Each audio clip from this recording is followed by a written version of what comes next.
सीता माता की जन्म कथा हिंदू धर्म में बहुत महत्वपूर्ण है और यह रामायण के पात्रों में से एक प्रमुख और पवित्र पात्र हैं।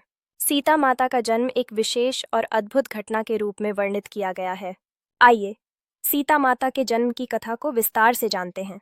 सीता माता का जन्म मिथिला नगरी के राजा जनक और उनकी पत्नी सुशीला से हुआ। राजा जनक के पास एक खेत था जहां वे खेतों की जुताई कर रहे थे।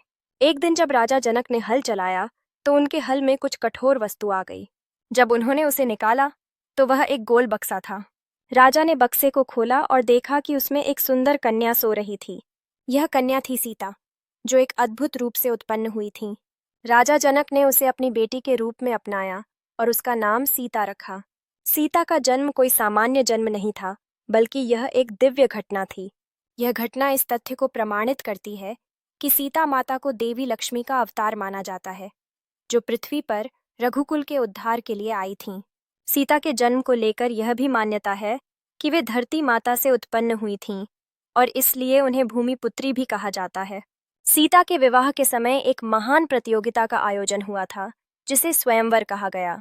राजा जनक ने घोषणा की कि जो भी वीर पुरुष शिवजी के धनुष को तोड़ सकेगा, वही सीता का पति होगा। उस समय रामचंद्र जी, जो अयोध्या के राजा दशरथ के पुत्र थे, ने इस चुनौती को